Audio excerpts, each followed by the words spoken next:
Clique TV, no nosso programa Marketing do Ideal ao Real, agora no segundo bloco, no qual nós respondemos as perguntas que você, internauta, manda aqui pra gente.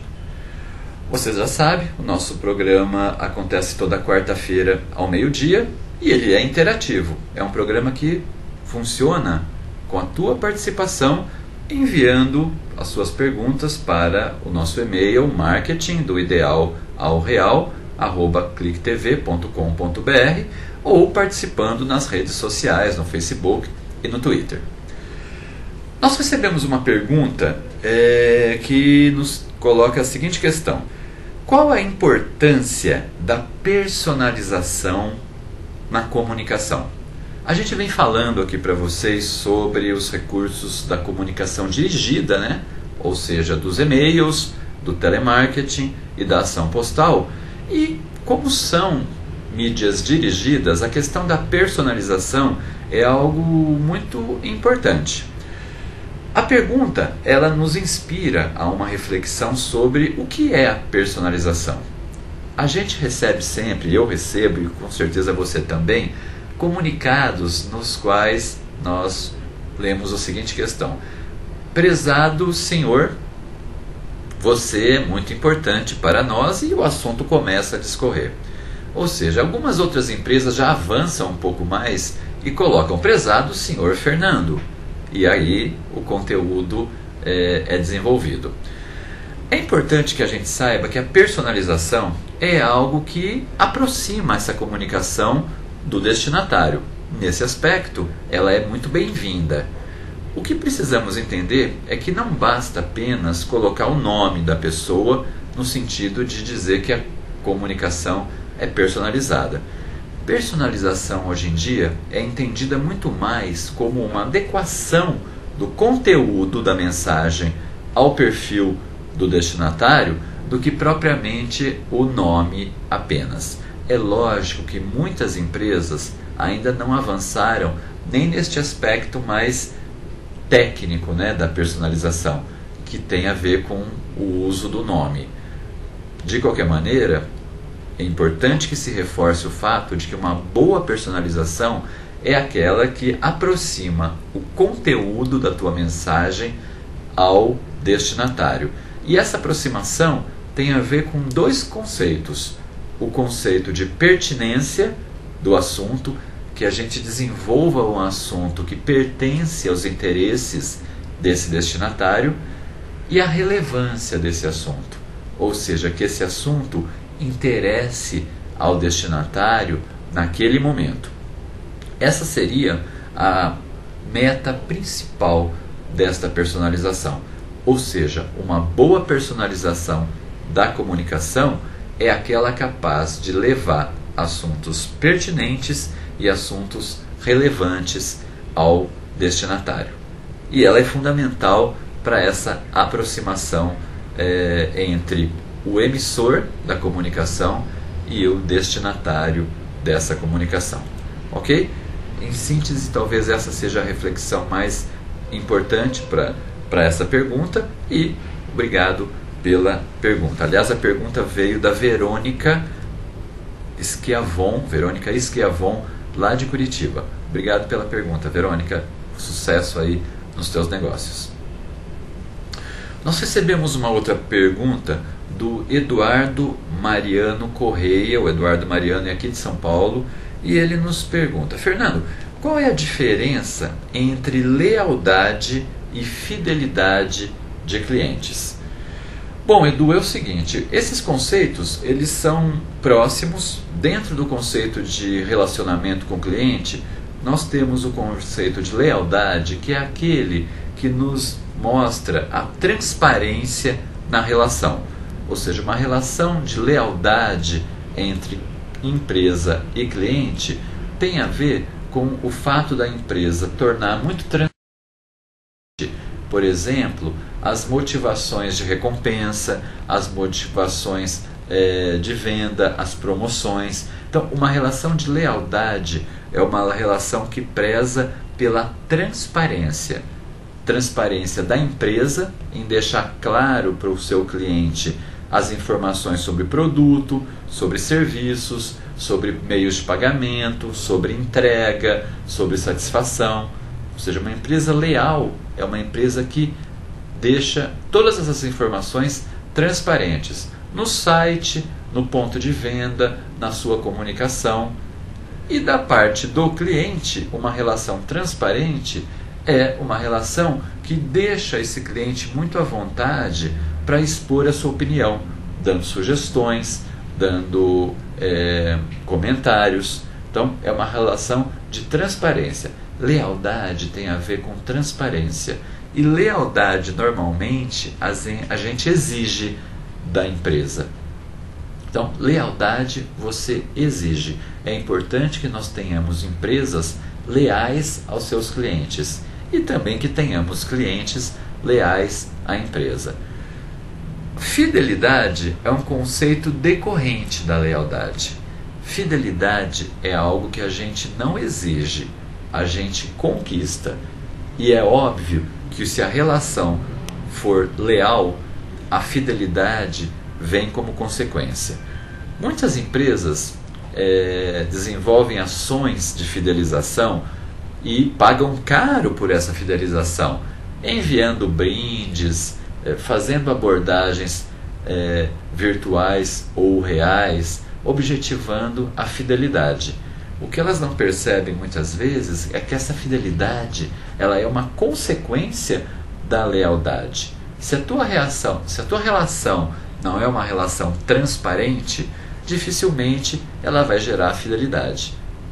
Ela vai gerar, na verdade, uma relação de conveniência, na qual eu não te conheço muito bem, mas faço negócios com você em função de algum interesse particular que eu tenha. Muito frequentemente, preço. Já a relação de fidelidade é uma relação de trocas, é uma relação durável, é uma relação que é fruto de uma reflexão e de uma história nesse consumo mútuo.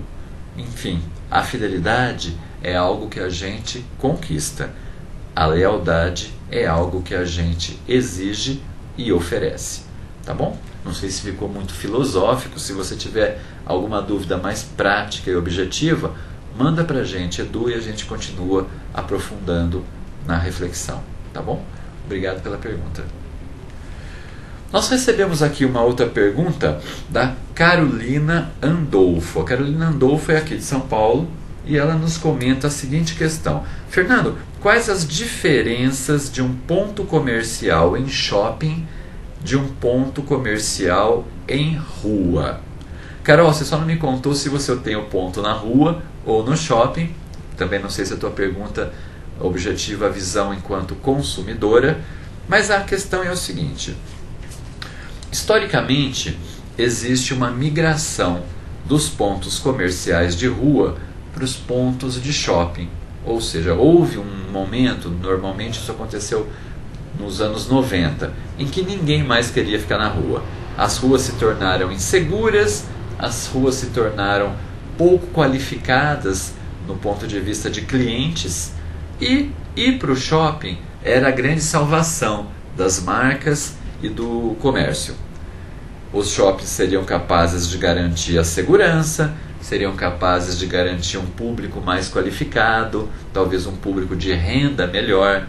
E aí então houve um momento em que o comércio de rua se depreciou, passando a atingir apenas um público de conveniência, um público que buscava uma compra comparada, mais ligada a preço, promoção. E os shoppings foram vistos como os locais nos quais você compra produtos de qualidade, produtos inovadores. E só com essa comparação nós já teríamos aí uma segmentação. Hoje em dia a gente percebe uma transição, nós percebemos uma mudança nesse olhar. Ou seja, os shoppings cresceram tremendamente, com raríssimas exceções, cresceram sem grandes diferenciais, e você tem aí hoje shoppings que são absolutamente iguais em lojas âncora, em mix de serviços, cinema, recreação, alimentação, enfim. Nós tivemos aí então uma grande quantidade de shoppings sem definição de perfil. Por sua vez, a segurança nesses shoppings e o valor agregado desses shoppings também foram questionados. Então os shoppings acabaram sendo vistos como um grande varejo de rua, agora funcionando numa estrutura indoor, ou seja, numa estrutura coberta. Por sua vez, as ruas acabaram se segmentando e nós vemos, pelo menos em São Paulo, um retorno ao comércio de rua de maneira segmentada. Então você tem hoje ruas que acabam adotando serviços agregados de shopping, como por exemplo estacionamento, segurança, e oferecendo ao consumidor um perfil de consumo muito atraente. Então nós temos aqui em São Paulo, por exemplo, ruas especializadas em decoração, ruas especializadas em materiais elétricos, em alimentos, em restaurantes. Então as ruas, elas começam a retomar a sua identidade de consumo, atraindo um cliente que talvez não queira pegar o seu carro para enfrentar uma fila em shopping, enfim, e disputar consumo com muitas outras pessoas. Em síntese, a gente pode dizer que a grande diferença de um shopping hoje para a rua é justamente essa capacidade de concentrar um maior número de pessoas que a princípio foram até o shopping para comprar alguma coisa. Mas como esse shopping também não é muito segmentado, você acaba não sabendo se essa pessoa foi ao shopping só para comprar um lanche, ou se está buscando um presente, ou se está interessado no cinema, enfim. Há uma certa dificuldade em entendermos hoje o perfil deste visitante do shopping. E aí a rua acaba atraindo um perfil de consumidor que talvez tenha uma pretensão um pouco mais dirigida. Tá?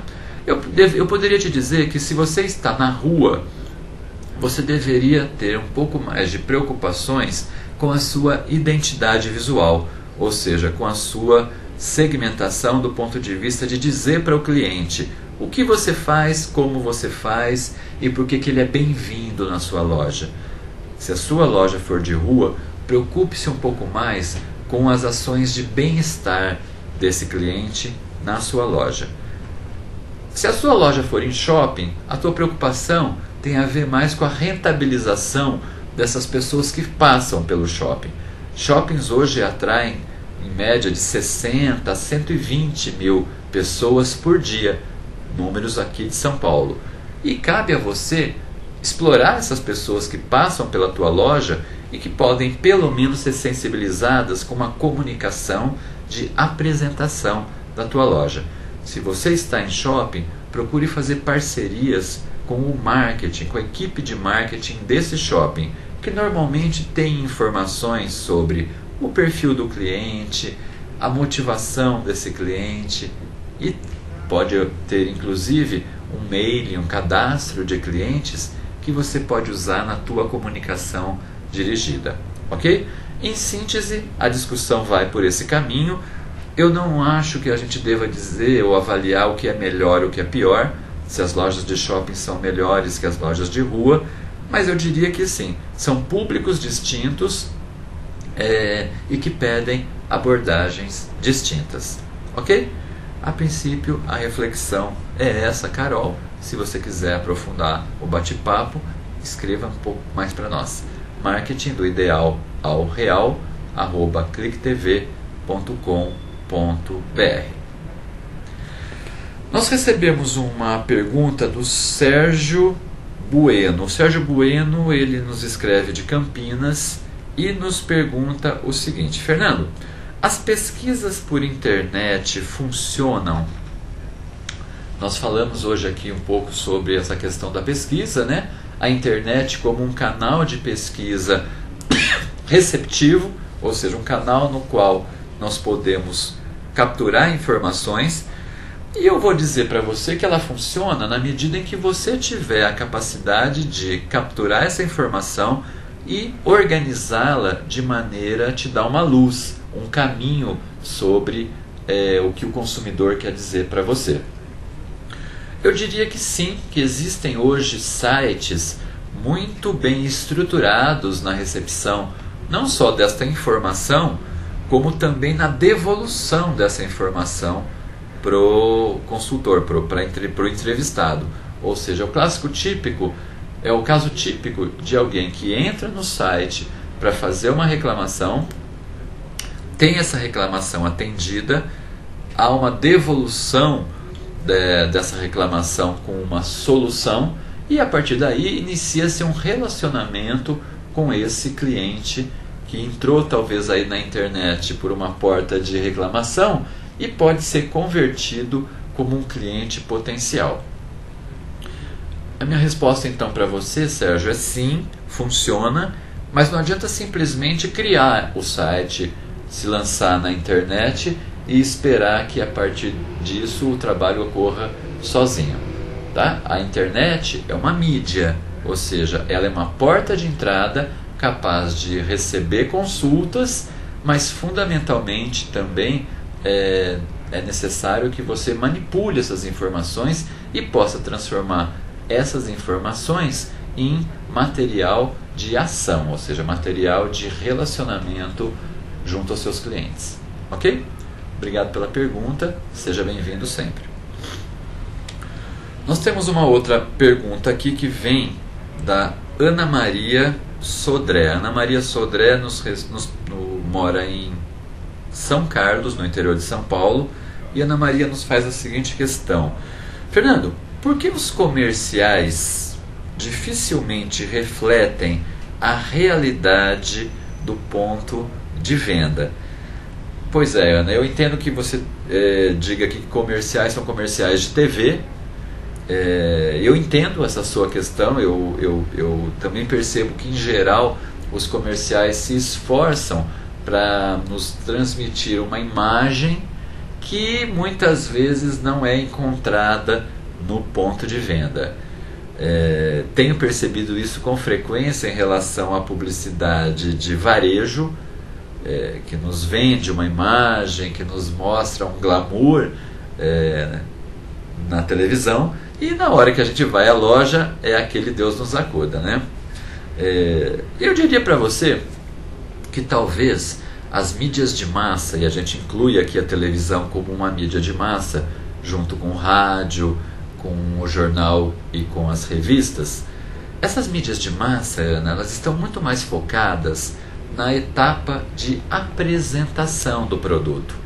É uma etapa na qual nós nos preocupamos com a imagem do produto, com a divulgação da marca, com a veiculação dos seus diferenciais em relação à concorrência, enfim, é aquele momento do primeiro encontro com o consumidor.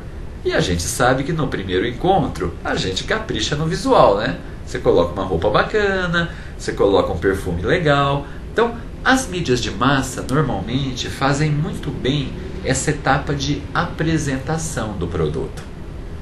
Já a tua visita ao ponto de venda, motivada pela mídia de massa, te leva a um momento da aquisição, ou seja, o momento da verdade no qual você vai decidir se vai ou não comprar. Então, você deixa essa fase de apresentação e parte para uma fase que nós conhecemos em marketing como uma fase de aquisição, é a fase de compra do produto. Ela é, em geral, Ana, uma fase mais racional, uma fase mais técnica, na qual você está avaliando os aspectos emocionais que a comunicação te trouxe, junto com os aspectos racionais que a presença no ponto de venda te traz.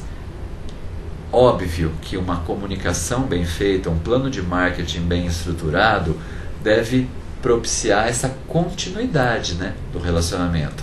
A fase de apresentação, ela deve ser tangibilizada no ponto de venda através de um bom atendimento, através de uma loja bacana, através de uma disposição de produtos adequado. Mas nem sempre isso acontece.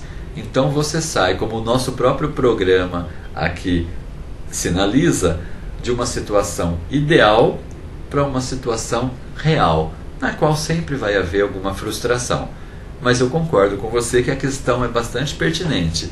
Existem algumas empresas que exageram muito na comunicação de massa e esquecem de dar uma atenção maior para o ponto de venda.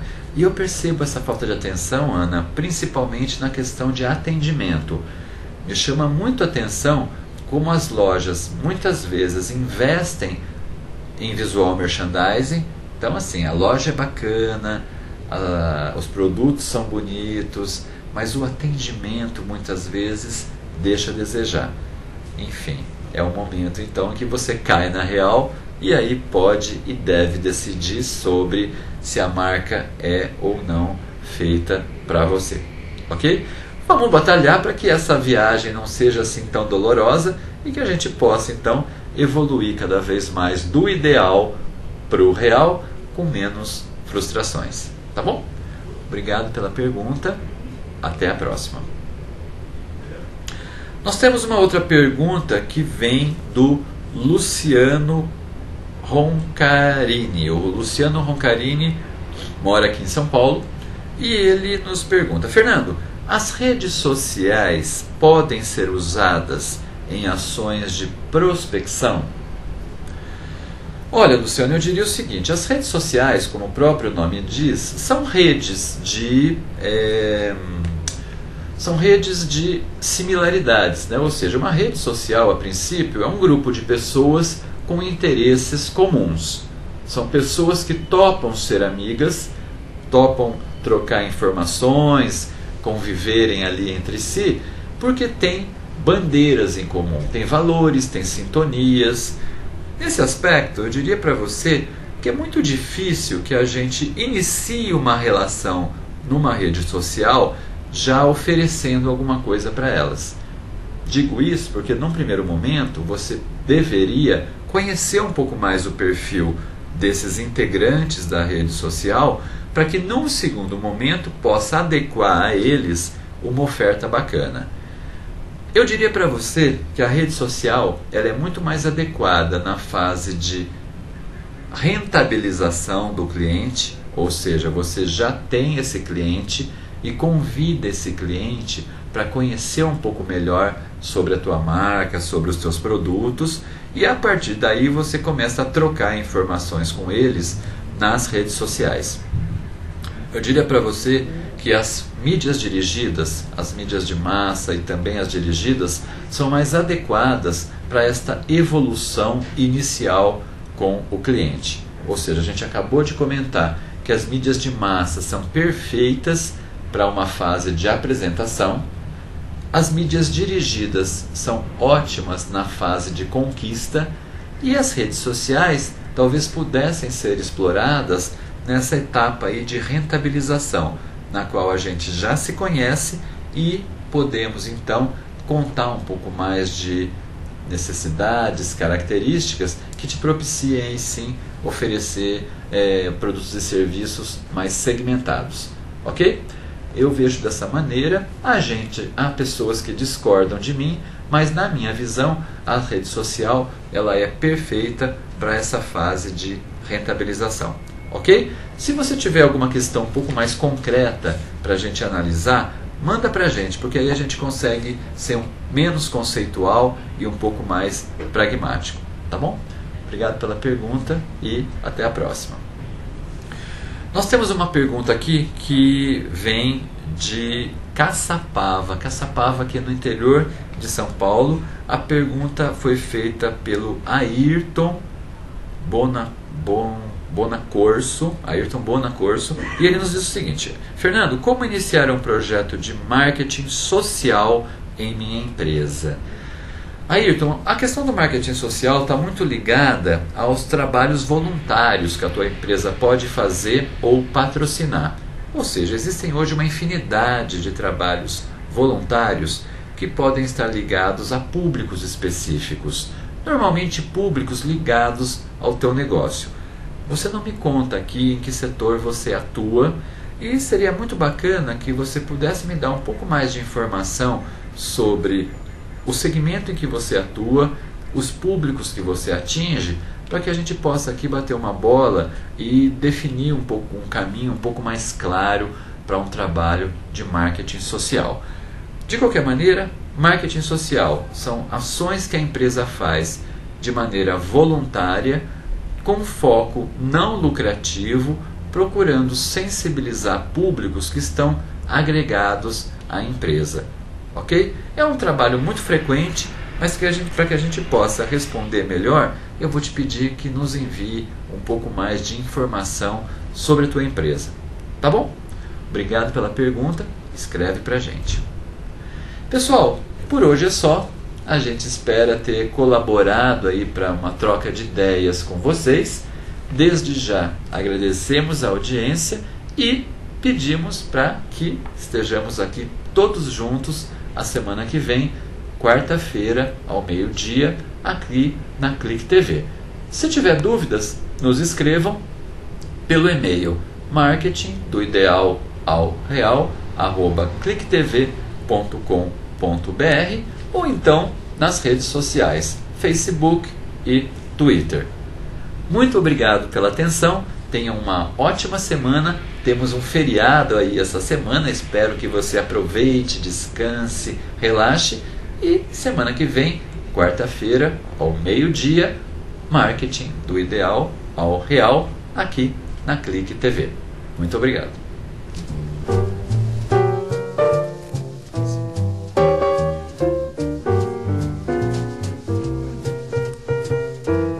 É isso, papai.